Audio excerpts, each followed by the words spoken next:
진아와 탁발승. 거리의 아함경. 제3편 분노하는 상인. 1. 남대문 시장의 아침. 현각과 진아가 남대문 시장에 도착한 것은 이른 아침이었다. 상인들이 하나둘 가게 문을 열고 손님을 맞을 준비를 하는 시간이었다. 두 사람은 시장 한복판에서 탁발을 시작했다. 진아가 스스럼없이 춤을 추기 시작하자 주변의 사람들이 하나둘 모여들었다. 그런데 갑자기 큰 소리가 들려왔다. 야, 여기서 뭐 하는 거야? 장사 방해하지 말고 다른 데 가서 해. 40대 중반의 남자가 화를 내며 다가왔다. 그는 근처에서 옷가게를 운영하는 김철수였다. 얼굴이 붉게 달아오른 채 주먹을 불끈 쥐고 있었다. 여기는 장사하는 곳이야. 구경꾼들이 몰려와서 내 가게 앞을 막으면 어떻게 장사를 하라고. 화난 사람의 마음. 현각은 침착하게 김철수 앞에서 합장했다. 죄송합니다. 방해가 되었다면 다른 곳으로 가겠습니다. 그럼 당연히 가야지. 아니, 스님이라는 사람이 이런 식으로 구걸하는 게 맞나? 절에 가서 염불이나 하지. 김철수의 목소리는 점점 커졌고 주변 사람들이 모두 그들을 바라보기 시작했다. 진아는 당황해서 춤을 멈추고 현각 옆으로 다가갔다.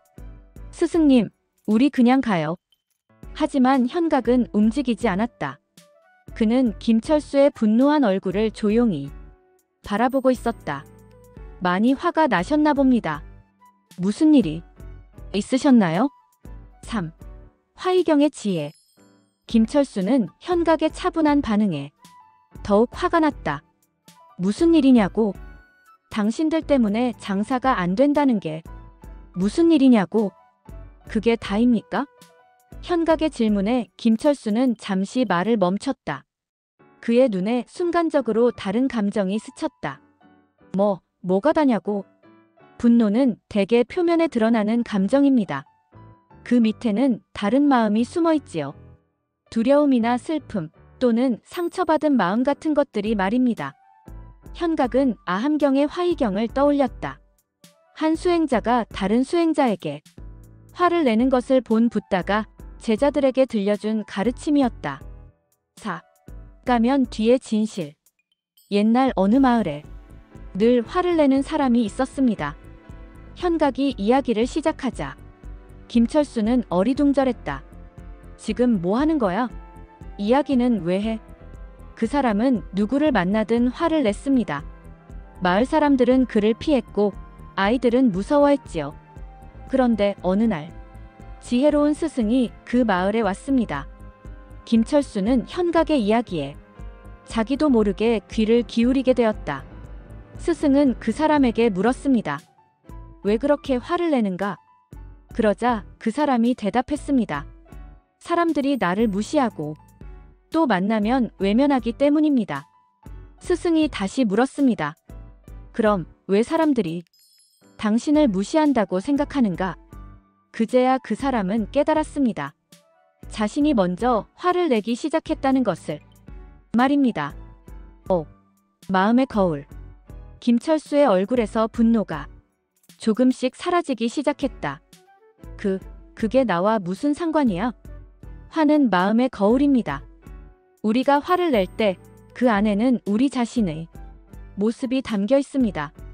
현각은 천천히 말을 이어갔다. 혹시 요즘 장사가 잘 안 되시나요? 아니면 다른 걱정이 있으시거나요?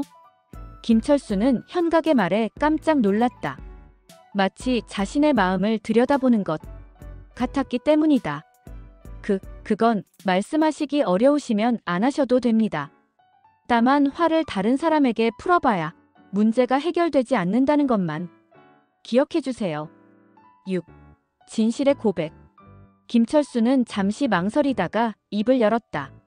사실은 장사가 정말 안 돼요. 온라인 쇼핑몰 때문에 오는 손님도 없고 임대료는 계속 올라가고 이러다가 가게 문 닫아야 할 것 같아요. 그의 목소리에 분노 대신 깊은 곳에 깔린 절망이 섞여 있었다. 아내는 다른 일을 알아보라고 하는데 20년을 여기서 장사했는데 이제 와서 뭘 할 수 있겠어요? 화만 나고 누구한테든 화만 나고 진아는 김철수의 이야기를 듣고 마음이 아팠다. 자신의 아버지도 비슷한 상황을 겪었던 기억이 났다. 7. 공감의 힘. 정말 힘드시겠어요. 현각의 말에 김철수는 고개를 떨어뜨렸다.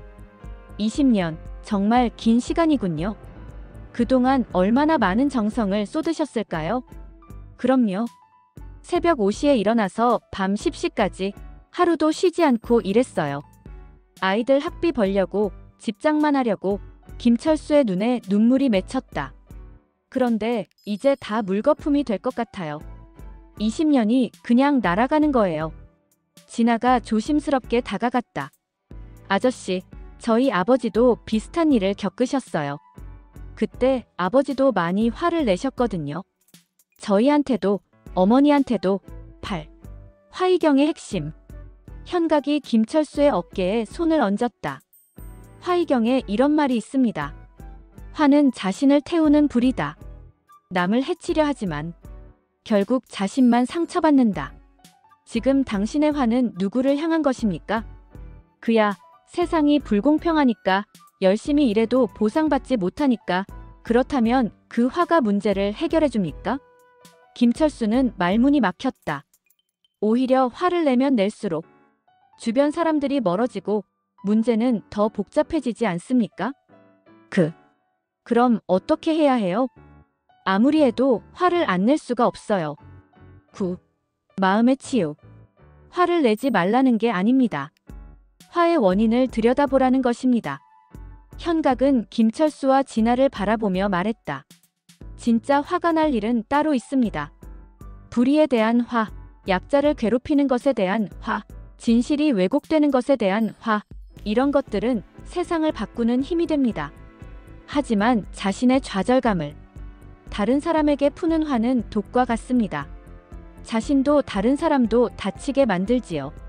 김철수는 현각의 말을 곰곰이 생각해 보았다. 그럼 저는 어떻게 해야 합니까? 10. 새로운 시작. 먼저 화를 내는 대신 도움을 청해 보세요. 현각의 제안에 김철수는 고개를 들었다. 도움을 청한다고요? 네. 혼자 끙끙 앓으면서 화만 내지 말고 주변 사람들에게 상황을 말하고 조언을 구해보세요. 아내에게도, 다른 상인들에게도, 심지어 손님들에게도 솔직하게 말해보세요. 그런 게 도움이 될까요? 진아가 대답했다. 저는 스승님을 만나기 전에는 뭐든지 혼자 끙끙 앓고 있었어요. 그런데 마음을 터놓고 말하니까 해결의 길이 보이더라고요. 그리고 무엇보다 중요한 것은 지금까지 20년간 쌓아온 것들을 무시하지 마세요. 그것들은 결코 물거품이 아닙니다. 11. 변화의 시작. 김철수는 잠시 생각에 잠겼다가 현각에게 말했다. 스님, 제가 처음에 화를 낸 것 죄송합니다. 괜찮습니다. 화를 내는 것도 마음의 표현이니까요. 다만 이제부터는 그 화를 다른 방향으로 써보세요. 다른 방향이라면 문제를 해결하는 에너지로 쓰는 것입니다. 포기하지 말고 새로운 방법을 찾아보세요. 김철수는 고개를 끄덕였다. 스님, 그리고 아가씨, 제가 커피 한 잔씩 사드릴게요. 화를 내서 죄송했어요. 12. 함께하는 시간. 근처 커피숍에서 세 사람은 함께 앉았다. 목소리를 가다듬은 김철수는 자신의 이야기를 더 자세히 들려주었다. 사실 온라인 쇼핑몰도 해보려고 했는데 잘 모르겠어요. 젊은 사람들은 다 인터넷으로 사는데 저는 컴퓨터도 잘 못 다루고.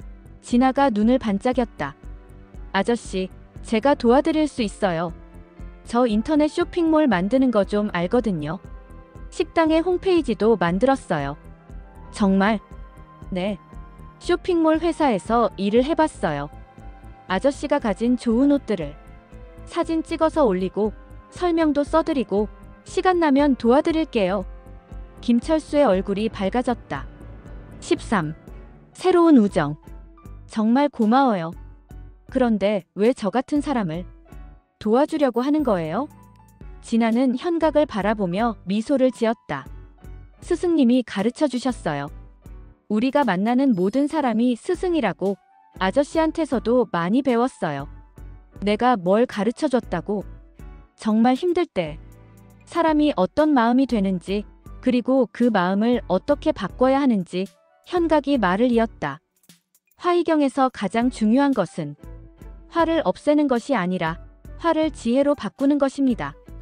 철수 씨가 오늘 그것을 보여주셨습니다. 14. 마음의 변화. 며칠 후 김철수는 진아의 도움으로 온라인 쇼핑몰을 만들기 시작했다. 처음에는 서툴렀지만 점점 요령을 익혀갔다. 진아야, 정말 고마워. 나 같은 아저씨 도와주느라 고생이 많아. 아니에요. 저도 많이 배우고 있어요. 김철수는 예전처럼 화를 내지 않았다. 대신 문제가 생기면 차근차근 해결 방법을 찾았다. 스님 말씀이 맞았어요. 화를 내는 대신 도움을 청하니까 정말 많은 사람들이 도와주더라고요. 15. 가르침의 확산. 김철수는 다른 상인들에게도 자신의 경험을 나누기 시작했다. 나도 처음에는 화만 냈었는데 그래봐야 아무것도 해결되지 않더라고. 차라리 솔직하게 어려운 상황을 말하고 도움을 청하니까 길이 보이더라고. 다른 상인들도 김철수의 변화를 보며 그를 알던 사람들이 놀라워했다. 철수 씨가 요즘 많이 달라졌네. 예전에는 맨날 화만 냈는데 사람이 어떻게 이렇게 변할 수 있지? 김철수는 현각과 진아의 이야기를 들려주었다. 16. 새로운 만남. 현각과 진아가 다시 남대문 시장을 찾았을 때 김철수는 반갑게 맞아주었다. 스님, 진아야. 어서 와. 그의 얼굴에는 예전의 분노 대신 평화로운 미소가 있었다. 장사는 어떠세요? 많이 좋아졌어요. 온라인 쇼핑몰도 조금씩 주문이 들어오고 무엇보다 마음이 편해졌어요. 그게 가장 중요한 것입니다. 김철수는 현각에게 깊이 인사했다. 스님, 정말 감사합니다. 저한테 화이경을 가르쳐 주셔서. 17. 춤으로 표현하는 기쁨. 그날 저녁 김철수는 진아의 춤을 보며 박수를 쳤다. 예전에 장사를 방해한다고 크게 화를 냈던 것이 부끄러웠다. 진아의 춤에는 기쁨이 있어요. 현각이 말했다. 처음에는 슬픔을 표현했는데 이제는 희망을 표현하고 있습니다. 네, 저도 느껴요. 마음이 바뀌니까 춤도 달라지는 것 같아요. 김철수는 진아의 춤을 보며 생각했다. 사람의 마음이 이렇게 아름다운 예술로 표현될 수 있다니. 18. 지혜의 전수. 철수 씨, 이제 당신도 다른 사람들을 도울 수 있습니다. 현각의 말에 김철수는 고개를 갸웃했다. 제가 누구를 도와요? 화를 내고 있는 사람들을 도우세요. 당신이 겪은 경험을 나누어 주세요.